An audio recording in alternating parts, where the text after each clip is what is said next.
बिस्मिल्लाहिर्रहमानिर्रहीम, अस्सलाम वालेकुम, अस्सलातु वस्सलामु अलैका या सय्यदी या रसूल अल्लाह। आज हमारे पास दो गेस्ट आए हुए हैं और आज जो हमारे पास टॉपिक हैं, जो खबरें हैं, वो 7 किस्म की हैं। मैं आपको उसके बारे में बताऊंगा। डॉक्टर जावेद कासिम साहब और डॉक्टर अदनान साहब हमारे पास आए हुए हैं। तो आज की जो पहली खबर है वो ये है कि आज बांग्लादेश में जो सीटें अनाउंस हुई हैं वो 21 दिसंबर लास्ट डेट है। वहाँ पे MBBS और BDS की सीटें हुई हैं जो कि फुल्ली फ्री फंडेड है, गवर्नमेंट फंडेड है। और इसके बाद आपको आगे इसकी डिटेल बताएंगे। इसके बाद दूसरा जो हमारे पास BSN का है वो भी आज से स्टार्ट हो चुका है। तीसरी जो न्यूज़ है वो ऑलरेडी इनरोल्ड के बारे में है, इनरोल्ड जो स्टूडेंट्स हैं उनकी है। चौथी लम्स में जो सेल्फ फिनांस पे उसके ऊपर है। और जो पांचवी है वो इस्लामाबाद इंटर कोर्ट के ऊपर है। छठी जो है लाहौर हाई कोर्ट के ऊपर है।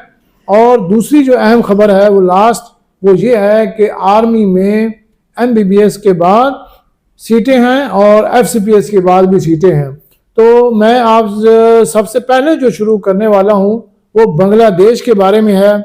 बांग्लादेश के ऊपर जो है मेरे साथ डॉक्टर अदनान साहब हैं, वो बात करेंगे कि हमारे कुछ स्टूडेंट्स वहाँ गए हुए हैं और वो बड़ा इंजॉय कर रहे हैं फुल्ली प्रोटोकॉल के साथ। जी डॉक्टर अदनान साहब। सर बहुत शुक्रिया जी। एक तो हाँ जी, वैसे आपने बताया कि बांग्लादेश में फ्री फंडेड स्कॉलरशिप के तहत जो सीटें हैं, हाँ जी, 21 सीटें MBBS के हैं और दो सीटें हैं BDS की हैं। तो ये एक अच्छा स्टेप है, मतलब ये सर अच्छा स्टेप। और ये है कि फुली फंडेड है। जैसे जवेद भाई बता रहे थे कि वहाँ पे खाने खाने का भी थोड़ा बहुत अच्छा अदनान भाई, वहाँ पे स्टूडेंट जो गए हुए हैं वो उनका जो तालीम का मियार है वो कैसा है? तालीम का मियार, मेरा एक भतीजा गया हुआ है, बहुत अच्छा है माशाल्लाह। हमारा वो बच्चा बड़ा खुश है वहाँ पे। और वहाँ पे उनको फुल्ली बड़े ज़बरदस्त तरीके से उनको पढ़ाया जा रहा है और एडवांस चीज़ें पढ़ाई जा रही हैं। एडवांस पढ़ाई जा रही है। अब उसका फर्स्ट ईयर है। अच्छा, वापस आके बाद PMDC एग्जाम देना होगा उन्हें? नहीं, PMDC एक्सक्लूडेड है, उसके अंदर ही है, इंक्लूड है, उसके अंदर है। हाँ, PMDC रजिस्टर्ड है क्योंकि गवर्नमेंट ने भेजा है उनको दोबारा यहाँ पे PMDC का एग्जाम। जैसे वो एक आया ना कि आपको जहाँ पे अब इधर भी जो NLP वो बना था वो उसके ऊपर, नहीं ये बांग्लादेश के हैं, इसमें तो बांग्लादेश के ऊपर उन्होंने बनाई हुई है। ठीक है सर। तो ये मेरे ख्याल में इंक्लूड है इसका, वो इस तरह का वो नहीं है। दूसरा जो है वो BSN के बारे में आप 21 दिसंबर इसकी लास्ट डेट है। तो 21 दिसंबर लास्ट डेट है। 21 सीटें हैं MBBS की और दो सीटें हैं BDS की। बड़ी अहम बात है। उसके बाद आप BSN के बारे में बताएं कि वो भी आज से शुरू हुए क्लासेस, उनकी जो है एडवर्टाइजमेंट उनकी लिस्ट। अस्सलाम वालेकुम व्यूअर्स, आज हम बात करने लगे हैं BSN के ऊपर कि BSN के जो एडमिशन्स हैं आज वो UHS की तरफ से बाकायदा ऐलान कर दिया गया है। 6 यानी कि 16 दिसंबर उसका फर्स्ट यानी कि सुबह 9 बजे एडमिशन स्टार्ट है और जिसकी लास्ट डेट है वो 6 जनवरी 2026 है। और जो गवर्नमेंट की तरफ से एक नोटिस आया था कि इस साल स्टाइपेंड नहीं दिया जाएगा। मुझे जो लग रहा है सर कि जो मेरिट है वो एकदम नीचे आएगा, क्योंकि अक्सर स्टूडेंट चले जाते थे कि स्टाइपेंड मिल रहा है, चले हमारे बच्चे के जेब के अखराजात निकल रहे हैं, उसके बाद हमारा बच्चे पॉसिबल है क्योंकि इसकी जो कैटेगरी है ना, अब BSN का जो लेवल है, चाहे गवर्नमेंट फीस ना भी दे लोग आएंगे।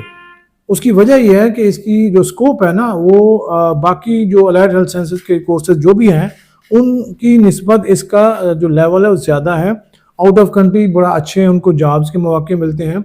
आज मुझे बता रहे थे कि कुवैत में भी 18 लाख है, USA में 30 लाख है तनख्वाह उनकी, तो और क्या चाहिए।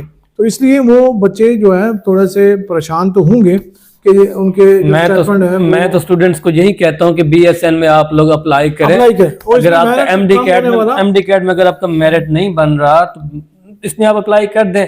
नेक्स्ट अगर आपका शौक है MBBS करने का तो नेक्स्ट ईयर दोबारा MD कैट दे के दोबारा एनरोल कर सकते हैं खुद को। बिल्कुल कर सकते हैं। उसके बाद आपको हमने बताना था कि MBBS के बाद और FCPS के बाद, MBBS के बाद अगर आप आर्मी में जाना चाहते हैं तो वहाँ पे भी उनके अनाउंस हो चुकी है, आप वहाँ पे भी अप्लाई कर सकते हैं। जिन लोगों ने गवर्नमेंट में या उनको प्राइवेट में जो जॉब नहीं मिल रही, MBBS करने के बाद अगर आप करना चाहते हैं तो एज ए कैप्टन जाएंगे, और अगर आप FCPS के बाद जाएंगे तो आपको वो मेजर लेंगे। तो वहाँ पे बहुत अच्छे होते हैं, वहाँ पे उनकी चीज़ें बहुत अच्छी हैं, वेल मैनर्ड होते हैं और अच्छे सिटीज में बहुत बड़ा अच्छा इनिशिएटिव है सर। इनिशिएटिव है, पे अच्छी होती है और मोरल भी बहुत अच्छा। बिल्कुल सर, आपको फिर चांस भी मिलता है। अगर आप MBBS के बाद जाना चाहते हैं तो आपको FCPS करने का भी मौका मिलता है उन्हीं के कॉलेज में। और आपको FCPS के बाद तो आपको टीचिंग में भी उनके बहुत ज़्यादा मेडिकल कॉलेज बन चुके हैं। उधर भी आप जा सकते हैं। आप उधर एज ए कंसल्टेंट या जो भी उसका होता है तो मेजर लेवल की आपको सीट मिल जाती है। माशाल्लाह। तो ये एक अच्छी चीज़ है, इसको अवेल करना चाहिए।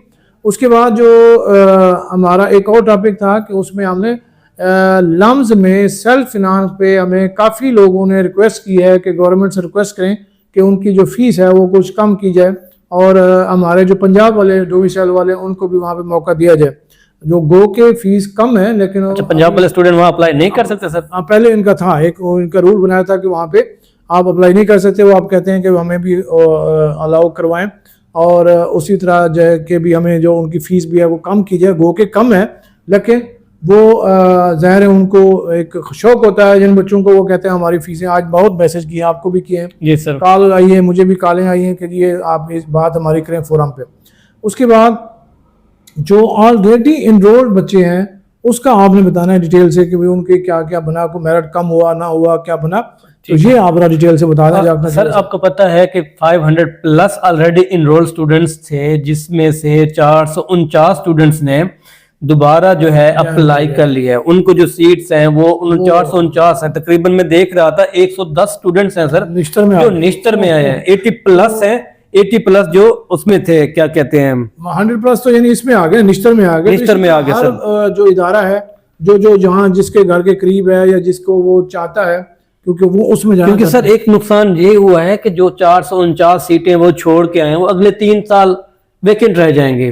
3 साल जो बीडीएस से आ रहे हैं 3 साल, और जो एमबीबीएस में आ रहे हैं अगले 4 साल। हाँ, ये नुकसान है, ये बहुत बड़ा नुकसान ये है। नुकसान है। और दोबारा जो आ रहे हैं फ्रेशर के लिए भी और जो रिपीटर हैं उनको भी नुकसान उनको है, भी नुकसान है, ये उनकी सीटें ज़ाया हो रही हैं। सीटें ज़ाया हो रही हैं। तो मेरे ख्याल में इसकी कानून साजी होनी चाहिए। कानून साजी होनी चाहिए ताकि जो स्टूडेंट परेशान है, चाहे वो फ्रेशर्स हों चाहे रिपीटर्स हों, वो उनको चाहे रिपीटर्स भी आ जाते इन सीट्स के ऊपर, कम से कम उनका फायदा हो जाता। फायदा हो जाता है। अब ये जो उधर से छोड़ के आ रहे हैं वहाँ के भी ज़ाया हो गई, और इधर ये जैसे भी यानी कि ये देख जो है लें, पॉलिसी जो है वो ठीक करेंगे ठीक इंशाल्लाह। करनी चाहिए। अल्लाह ताला इस पे कोई बेहतरी फरमाएगा, आमीन। उसके बाद जो अगली हमारे पास वो खबर है, Islamabad high court inter court जो फैसला देना था वो भी मेरे ख्याल में सर इस्लामाबाद हाई कोर्ट का जो फैसला सुनने में आ रहा था कि आज किसी टाइम मुतवक्क किया है, बट जो मैंने अभी स्टेटस चेक किया है वहां पे पेंडिंग आ रहा है। कुछ लोग कह रहे हैं कि पॉसिबल है वो कल किसी टाइम आ सकता है, इंशाल्लाह वो भी बेहतर हो जाएगा। उसके बाद जो एक और सजेशन भी आई है, काफ़ी पेरेंट्स ने हमें कहा है कि भी जो एमबीबीएस के बाद, ये पहले भी आती रहती थी कि इवनिंग क्लासेस भी होनी चाहिए ताकि बच्चे जो है वो बढ़ जाएं और उनको बेशक हाफ फीस ले लें या कुछ उसकी कम फीस करके, तो इवनिंग क्लासेस अगर हो जाएं तो ये भी बड़ा अच्छा है। सेल्फ पे करा दें, गवर्नमेंट अपने कॉलेजेस में सेल्फ पे स्टार्ट करा दे, ये भी उनकी फीस कम करके, ताकि वो बच्चे जो है बड़े परेशान हैं, क्योंकि कोरोना के बाद काफ़ी चीज़ें रद्दोबदल हो गई हैं, रद्दोबदल हो गया है। तो हमारी गुजारिश है कि उनको भी कंसिडर किया जाए ताकि वो जो बच्चे हैं वो परेशान हाल में हैं, जो रिपीटर वाले हैं, पीछे वाले हैं, जो अब न्यू आए हैं उनको तो बहुत ज़्यादा नुकसान है। तो इंशाल्लाह ताला इसके ऊपर भी हम बात करेंगे। और इसके बाद लाहौर हाई कोर्ट का जो फैसला था, जी सर, लाहौर हाई कोर्ट में आज समाअत हुई है, सुनने में आया कि वो मुलतवी हुई है 18 दिसंबर तक। 18 दिसंबर को दूसरे परसों तक वो भी आ जाएगा सर। तो ये आज की जो 16 दिसंबर है बड़ा अहम है, इसमें काफ़ी मतलब खबरें आई हैं, और आप को इंशाल्लाह जो मजीद अपडेट आएंगी। इसी तरह अलाइड हेल्थ के ऊपर और भी सीटें आई हैं, जैसे निश्तर में सीटें आई हैं, उनको भी हमने कंसिडर किया हुआ। थैंक यू उमर जी, आप हमें देखते रहिएगा। डॉक्टर गुरफीज खान, अल्लाह हाफिज़।